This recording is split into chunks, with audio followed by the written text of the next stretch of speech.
बेटा कक्षा 12 जीव विज्ञान अध्याय 5 में जनन स्वास्थ्य पार्ट 3 के अंतर्गत हम आज अध्ययन करेंगे सगर्भता का चिकित्सकीय समापन। इसके पहले पार्ट 2 में हम जनन नियंत्रण तथा परिवार नियोजन की विधियों का अध्ययन किए थे, जिसमें एक था गर्भ निरोध विधियाँ। गर्भ निरोध विधियों के अंतर्गत प्राकृतिक विधियाँ थी, बाधा विधियाँ थी और बंध्याकरण। ये 3 विधियाँ थी, प्राकृतिक, बाधा और बंध्याकरण, 3 विधियाँ थी। फिर उस 3 विधियों में जो बाधा विधियाँ था, उसमें बाधा विधियों में क्या था कि देखिए यांत्रिक विधियाँ होती हैं, ठीक है, यांत्रिक विधियों में वो कांडोम था, कापर्टी और गर्भ निरोधक गोलियाँ थी, हार्मोनल गर्भ निरोध थे जिसके द्वारा अनचाहे गर्भ को रोका जा सकता था। तीसरे में था कि गर्भ निरोध का अस्थायी उपाय, और ये बोर्ड का क्वेश्चन होता है, 2 नंबर में आता है कि गर्भ निरोधन की अस्थायी विधियाँ क्या है। तो देखिए इसी को बंध्याकरण भी कहते हैं, बंध्याकरण। इसमें क्या होता है कि इसके पहले वीडियो में हमने बताया था बंध्याकरण में ट्यूबेक्टोमी, वैसेक्टोमी। पुरुषों में जो उनकी क्या कहते हैं कि वास डिफरेंस होती है, शुक्रवाहिनी, उसको काट कर बांध दिया जाता है, तो उसको कहते हैं वैसेक्टोमी। स्त्रियों में फैलोपियन ट्यूब जो होती है उसको काट कर बांध दिया जाता है, उसको कहते हैं नलबंदी। तो मतलब पुरुषों में वैसेक्टोमी, स्त्रियों में नलबंदी। ये शल्य क्रिया द्वारा काट करके बांध दिया जाता है, जिससे शुक्राणु अंडों तक नहीं पहुंच पाते। दूसरा इसमें है, पहला तो आप उसके अंतर्गत पढ़े आप गर्भ निरोधक विधियाँ के बारे में। मेन दूसरा जो होता है सगर्भता का चिकित्सकीय समापन। तो अब हम सगर्भता का चिकित्सकीय समापन के बारे में अध्ययन करेंगे। सगर्भता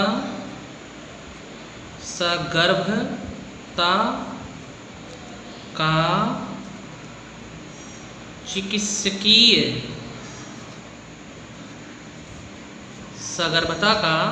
चिकित्सकीय समापन। ये इसके अंतर्गत, इस पॉइंट के अंतर्गत हम इसके बारे में अध्ययन करेंगे। देखिए सगर्भता में क्या होता है कि स्त्री के गर्भधारण करने के 3 माह से पूर्व, इसे स्त्री में जब गर्भधारण होता है और गर्भधारण के फलस्वरूप भ्रूण का निर्माण होता है, तो गर्भधारण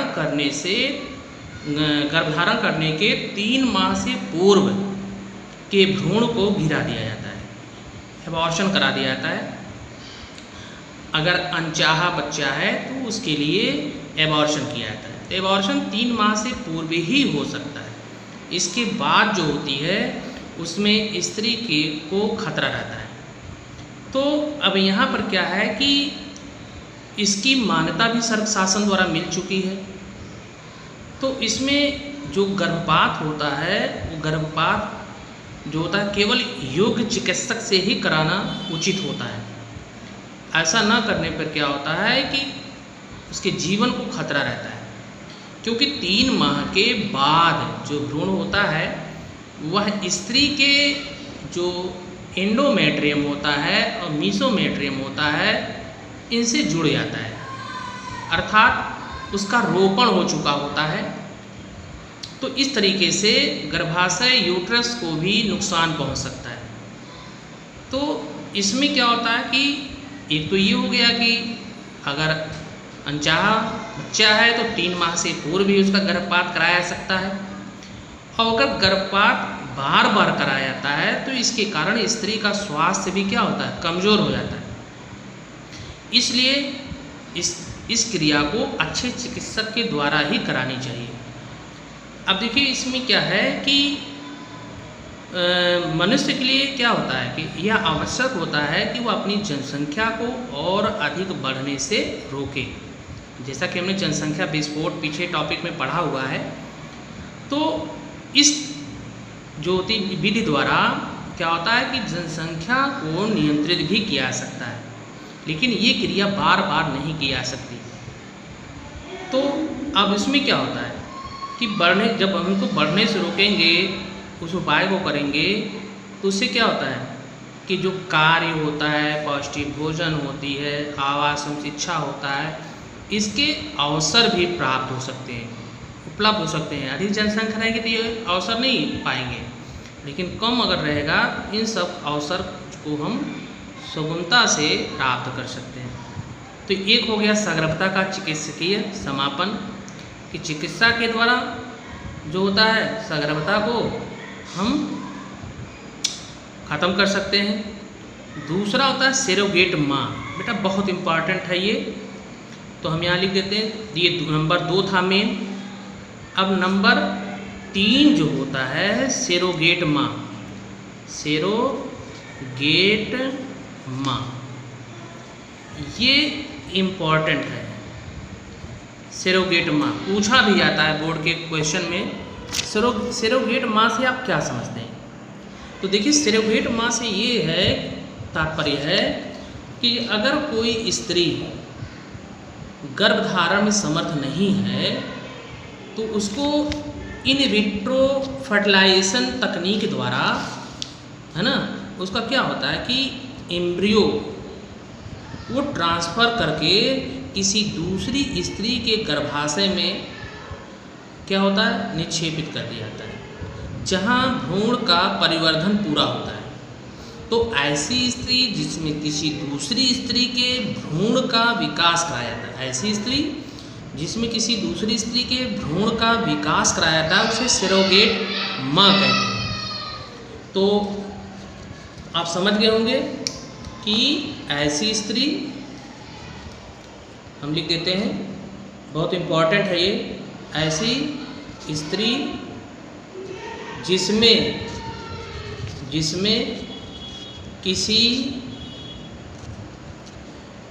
किसी दूसरी स्त्री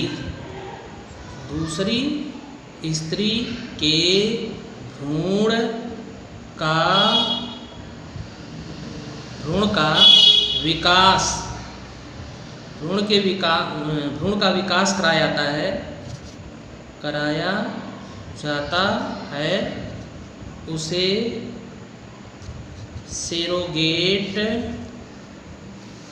उसे सरोगेट माँ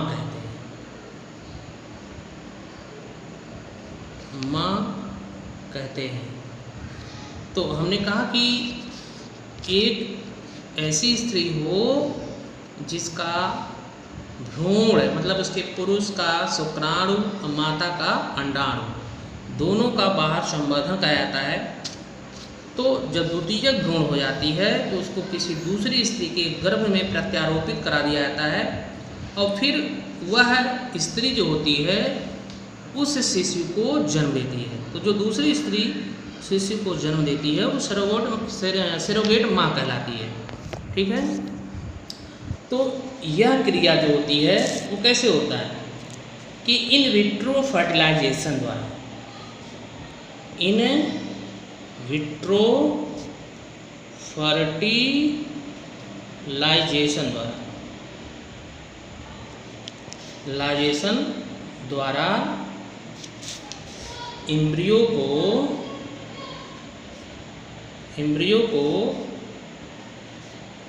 इस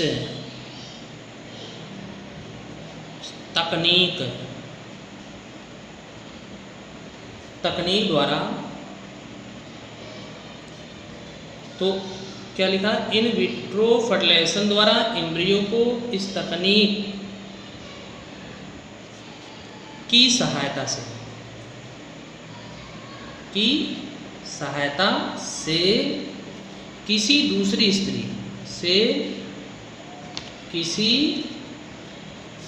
दूसरी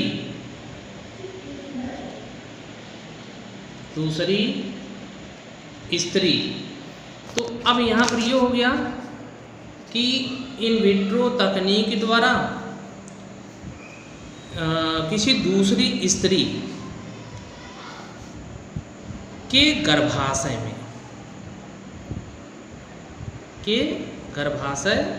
में अंडे को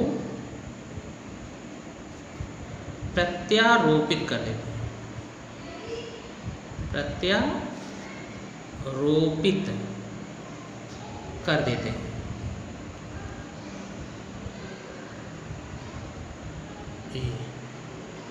जहाँ भ्रूण का परिवर्धन पूरा होता है।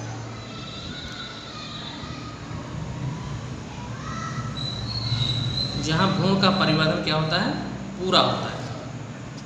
तो इसी को सरोगेट माँ कहते हैं। ये सरोगेट माँ इसी कहते हैं, इम्पॉर्टेंट है, बोर्ड का क्वेश्चन है। अब नेक्स्ट जो होता है, नेक्स्ट में एमनियोसेंटेसिस।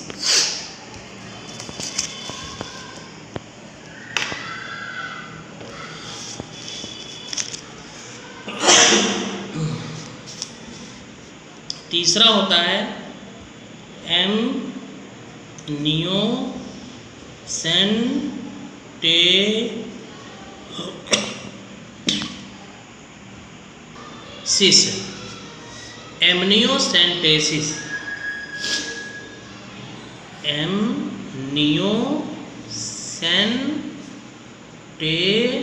एमनियोसेंटेसिस। ये एमनियोसेंटेसिस क्या है? जन्म से पूर्व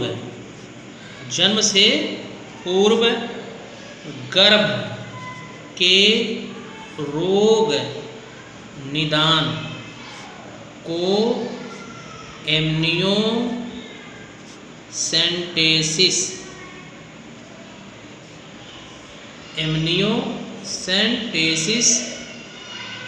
कहते हैं।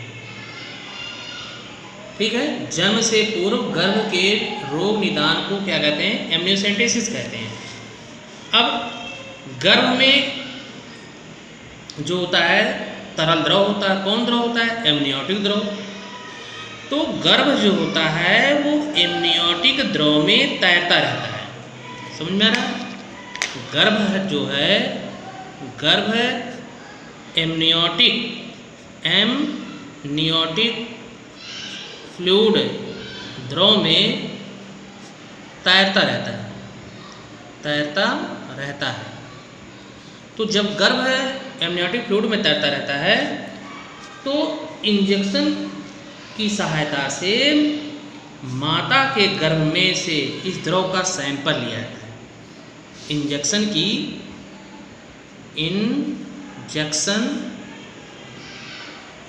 की सहायता से माता के गर्भ में से द्रव का सैंपल लिया जाता है। तो ये सैंपल लिया जाएगा। तो इसमें क्या होता है? द्रव में जो स्थित कोशिकाएं होती हैं, तो इन स्थित कोशिकाओं का संवर्धन करने पर क्या होता है कि बाद जो कोशिका होती है, कोशिका के गुणसूत्रों का निरीक्षण करके उसमें जो असामान्यताएं रहती हैं उसका अध्ययन किया जाता है। ठीक है, मतलब कि द्रव में स्थित जो कोशिका है, कोशिका के संवर्धन करने के बाद, है ना, उस जो कोशिका में गुणसूत्र होते हैं, उन गुणसूत्रों का निरीक्षण करके उसमें जो होती असामान्यताएं होती है, उस असामान्यताओं का क्या किया जाता है? अध्ययन किया जाता है। तो इस विधि द्वारा क्या होता है? गर्भावस्था के प्रारंभ में ही, है ना, गर्भ की जो उपापचयी अव्यवस्थाएं होती हैं उसका ज्ञान हो जाता है। तो किसी घातक जो होता है या गंभीर दशा में गर्भ को क्या किया जाता है, गिरा दिया जाता है। तो अब इसमें क्या है कि द्रव में, है ना, द्रव में स्थित जो होती है कोशिकाओं का संवर्धन करने के बाद जो कोशिकाओं के गुणसूत्र, ठीक है, संवर्धन करने के बाद कोशिका के गुणसूत्र का अध्ययन करके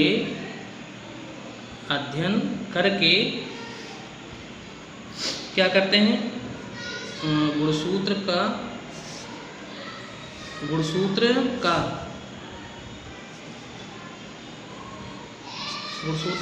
असामान्य,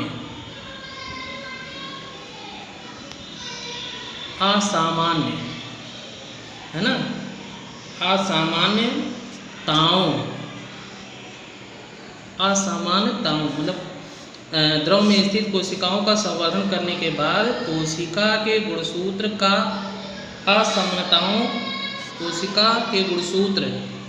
असामान्यताओं का अध्ययन किया जाता है या करके, है ना। तो जब इसमें इस असमानताओं का अध्ययन करके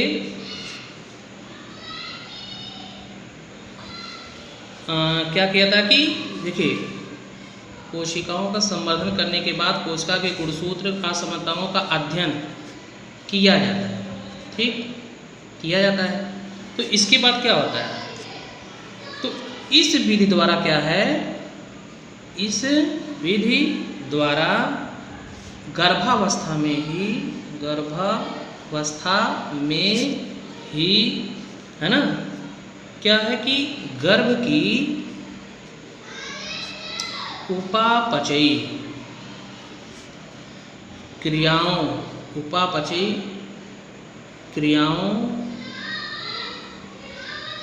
का बोध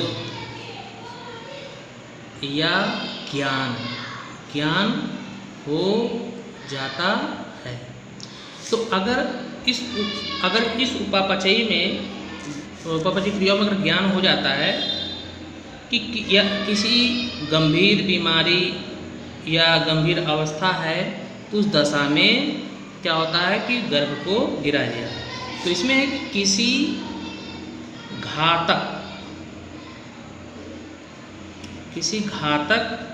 या गंभीर बीमारी की अवस्था में गर्भ को गिरा दिया जाता है। बात समझ गए। अगला इसमें क्या होता है, बंध्यता या बांझपन। बंध्यता या बांझपन, ठीक है, ये बंध्यता या बांझपन होता है। अब इसमें बांझपन क्या है, तो जैसे बांझपन में क्या होता है कि विश्व में अनेक दंपति अपना बच्चा पैदा नहीं कर पाते हैं और अपनी संतान सुख से क्या होते हैं, वंचित हो जाते हैं। तो इसी को क्या कहते हैं, बांझपन कहते हैं। तो देखिए, अनेक दंपति अपना बच्चा पैदा नहीं कर पाते हैं और अपनी संतान के सुख से वंचित हो जाते हैं, ठीक है। इसी को बाझपन कहते हैं। इसे क्या कहते हैं? बाझपन। तो बाझपन स्त्री या पुरुष किसी की भी हो सकता है। बाझपन स्त्री या पुरुष किसी को भी हो सकता है, किसी को भी हो सकता है। तो अब इसे पुरुषों में क्या होता है? शुक्राणु होते हैं। स्त्रियों में क्या होता है? अंडाणु। तो अगर पुरुषों के वीर्य में सक्रिय शुक्राणुओं की संख्या अगर कम है तो इसकी कमी के कारण बाझपन होता है। ठीक है। जैसे क्या होता है? सामान्यता जो होता है, सामान्यता पुरुषों में एक बार में 3 से 4 ml सीमन अस्खलित होता है। ठीक, अस्खलित होता है। तो उसमें क्या है? उसमें 200 मिलियन क्या होते हैं? शुक्राणु होते हैं। शुक्राणु होते हैं। तो इससे कम शुक्राणु होने पर इसे जो होते हैं ओलिगोस्पर्मिया कहते हैं। इससे कम शुक्राणु होने पर इसे क्या कहते हैं? इसे ओलिगोस्पर्मिया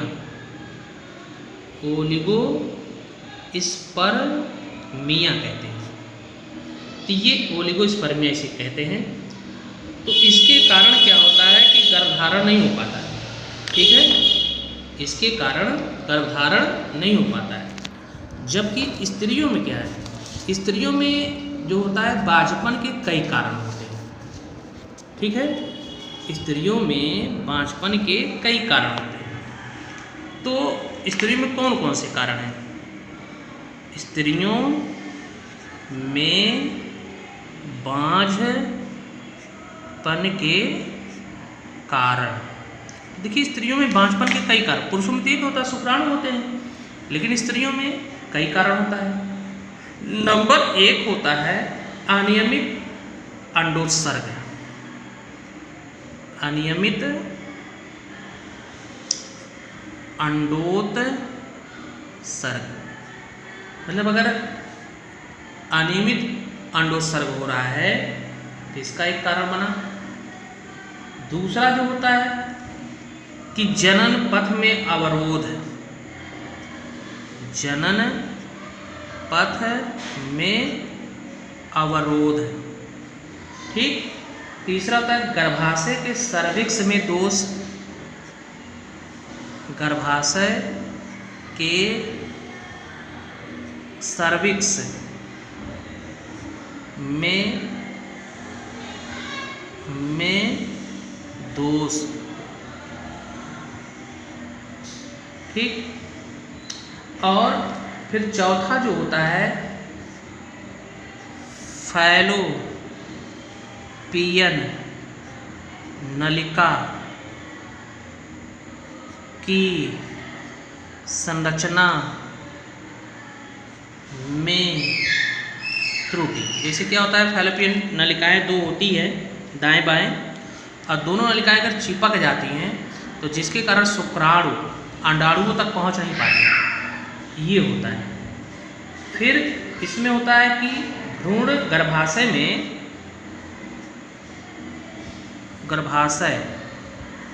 गर्भाशय के भीतर भ्रूण रोपण में बाधा, भ्रूण रोपण में बाधा, ये कमियां होती हैं जिसके कारण जो होता है बाझपन होता है। तो देखिए बाझपन के जो कारण है वो शारीरिक भी होती है, जो त्रुटि है वो शारीरिक होती है, जन्मजात होता है और रोगजनक की अवस्था में होता है, औषधियों के कारण भी होता है, और प्रतिरक्षण क्षमता कम होने के कारण भी होता है, अथवा मनोवैज्ञानिक रूप से हो सकता है। तो इसके कई कारण होते हैं, ठीक है। तो अब ये जो होता है, जैसे अब इतने कारण जैसे हैं, तो कुछ तकनीकियाँ ऐसी होती हैं जिनकी सहायता से ये जो होते हैं दंपति बच्चा उत्पन्न कर सकते हैं। तो अब इसमें जो बच्चा उत्पन्न करने की तकनीक है उसमें क्या है, इन विट्रो फर्टिलाइजेशन। देखिए अब हम बता रहे हैं कि बच्चा उत्पन्न करने की तकनीक, ठीक। इसमें कुछ तकनीक है जिसके कारण जो होता है बच्चा उत्पन्न किया सकता है। तो नंबर 1 हम कहते हैं इन विट्रो फर्टिलाइजेशन। इसकी चर्चा हम पहले भी कर चुके हैं, इन विट्रो फर्टिलाइजेशन। इसको हम शॉर्टकट में कहते हैं IVF। दूसरा जो होता है gamete intra fallopian transfer. Gamete intra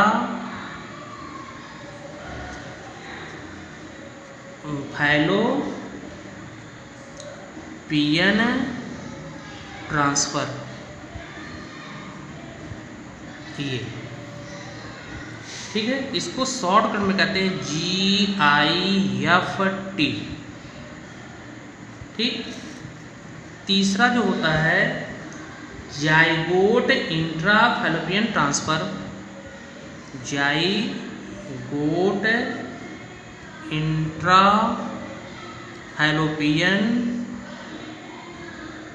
fallopian transfer, ये। तो इसको जो होता है शॉर्टकट में ZIFT कहते हैं। फिर एक चौथा जो होता है उसको कहते हैं इंट्रासाइटोप्लाज्मिक। इंट्रासाइटोप्लाज्मिक, है ना, इंट्रासाइटोप्लाज्मिक स्पर्म इंजेक्शन, इसको कहते हैं ICSI।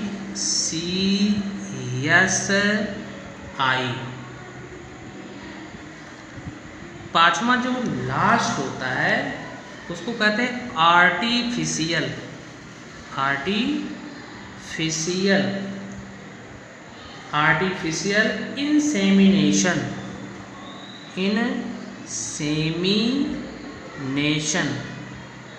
इंसेमिनेशन टेक्निक,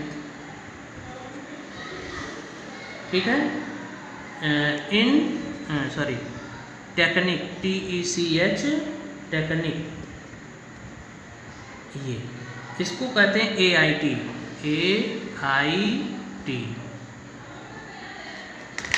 तो ये जो होता है 5 विधियाँ होती हैं जिसके द्वारा जो होता है बच्चा उत्पन्न किया जाता है। तो देखिए हम इसकी चर्चा कर देते हैं कुछ। जो IVF है, इन विट्रो फर्टिलाइजेशन है, इसमें क्या होता है, इसमें कल्चर माध्यम में मादा के मतलब स्त्री के अंडे को पुरुष के शुक्राणु के साथ संयोग कराया जाता है। तो जो शुक्राणु का जब संयोग कराया जाएगा, इस प्रकार से बने जो जाइगोट होते हैं उसमें कोशिका विभाजन के शुरू होने से पहले, मतलब जो प्राथमिक भ्रूण होती है ना, प्राथमिक भ्रूण बढ़ने के बाद जो सेकेंडरी बनती है, उसी समय उस भ्रूण को स्त्री के गर्भाशय में स्थापित कर दिया जाता है जहाँ शिशु बनता है, ठीक। तो यह 2 प्रकार से किया जाता है। एक तो पहला ये होता है कि जो इंट्रा यूटेरियन जो होता है ट्रांसफ़र जो होता है, उसमें क्या है कि भ्रूण को 32 कोशिका अवस्था में स्त्री के गर्भाशय में स्थानांतरित करते हैं। दूसरा होता है कि भ्रूण को 8 कोशिका पर फैलोपियन नलिका में स्थापित करते हैं। तो अब जैसे ये होता है कि इसमें गैमीट तो स्थानांतरित कर दिया गया, अब यहाँ पर ये होता है तीसरा जो जाइगोट इंट्रा फैलोपियन ट्रांसफ़र है, इसमें क्या होता है, भ्रूण को 8 जब कोशिका अवस्था रहती है तभी फैलोपियन नलिका में स्थानांतरित कर देते हैं। ठीक है। और गैमीट जो होता है इंट्रा में क्या करते हैं कि बंध स्त्री के अंडे जो होते हैं वह पुरुष के शुक्राणु को किसी भी सामान्य स्त्री के फैलोपियन नलिका में पहुंचाया जाता है, जहां अंडे के निषेचन के पश्चात भ्रूण का क्या होता है, विकास होता है। और जो इसमें इंट्रासाइटोप्लाज्मिक स्पर्म इंजेक्शन होता है, इसमें क्या होता है, पति या तो कोई डोनर हो, दाता के शुक्राणु को स्त्री की योनि या गर्भाशय में कृत्रिम विधि द्वारा इंजेक्ट कराया जाता है, उसके द्वारा पहुंचाया जाता है। ठीक है। और आईसी जो होता है क्या कहते हैं कि ICSI, ठीक है। देखिए शुक्राणु को सीधे जो होता है अंडे के अंदर इंजेक्ट कराया जाता है। बात समझ में आ गई? फिर से पकड़ सुन लीजिए। इसमें क्या होता है, इन विट्रो में कल्चर माध्यम में मादा के अंडे का पुरुष के शुक्राणु के साथ संयोग कराया जाता है।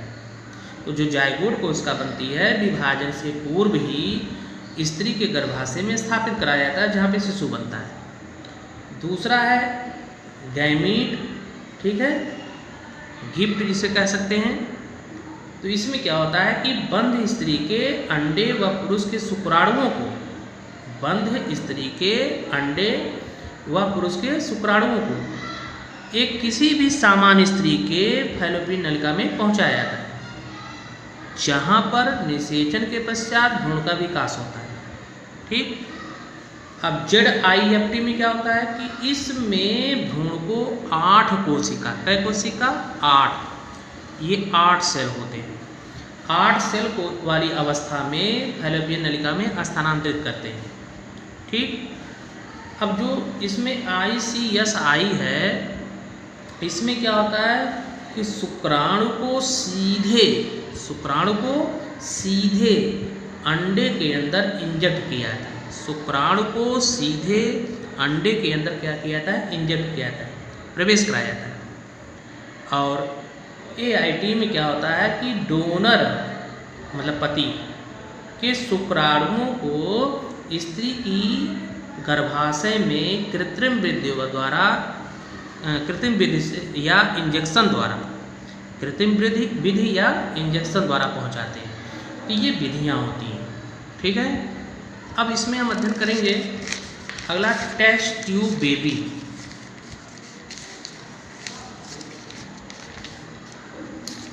टेस्ट ट्यूब बेबी लास्ट इस चैप्टर का पॉइंट है। Test tube baby, test tube baby, इसमें इसको कहते हैं परख नली शिशु, परख नली शिशु। ये इम्पॉर्टेंट है, इम्पॉर्टेंट है परख नली शिशु। इसमें देखिए क्या होता है कि परख नली शिशु किसे कहते हैं। ठीक है। तो हम लिखते हैं परख नली शिशु में जैव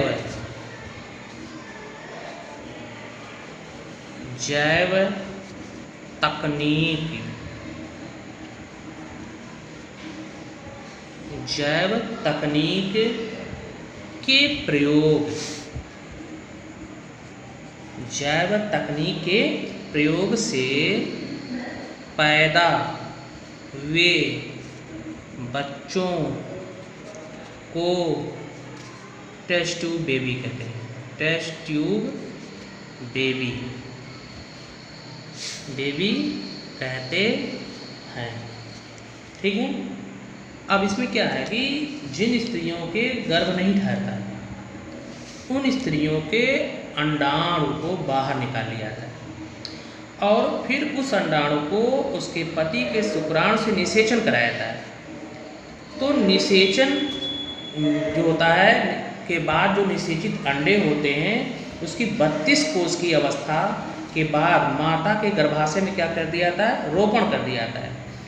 और फिर जब गर्भावधि पूरी हो जाती है उसके बाद माता सामान्य रूप से एक शिशु को क्या करती है, जन्म देती है। इस विधि को IVF कहते हैं, इन विट्रो फर्टिलाइजेशन कहते हैं। ठीक है, इसके पहले आपने पढ़ाई है 5 प्रकार। फिर दूसरी विधियाँ होती हैं, कुछ स्त्रियाँ अंडाणु उत्पन्न करने में सक्षम नहीं होती परंतु निषेचन तथा भ्रूण परिवर्धन हेतु उचित जो होता है वातावरण प्रदान कर सकती हैं। तो डोनर स्त्री से अंडे लेकर के तथा उसके पति के शुक्राणु एकत्रित करके उन स्त्रियों की फैलोपियन नलिका में पहुंचा दिया जाता है। ठीक है, तो इस विधि को क्या कहते हैं, गिफ्ट कहते हैं, गैमीट इंट्रा फैलोपियन ट्यूब। ठीक है, फिर फैलोपियन नलिका के अंदर अंडे का निषेचन होता है और गर्भाशय में भ्रूण का परिवर्धन हो जाता है। तो इस प्रकार से जो होते हैं शिशु को टैच टू बेबी कहते हैं। यहाँ पर देखिए एक हम स्ट्रक्चर बना रहे हैं स्त्री के रिप्रोडक्टिव ऑर्गन्स का। ये फैलोपियन ट्यूब है। इसके पहले आप जनन चैप्टर में आप पढ़े होंगे, वीडियो में दिया था उसका। ये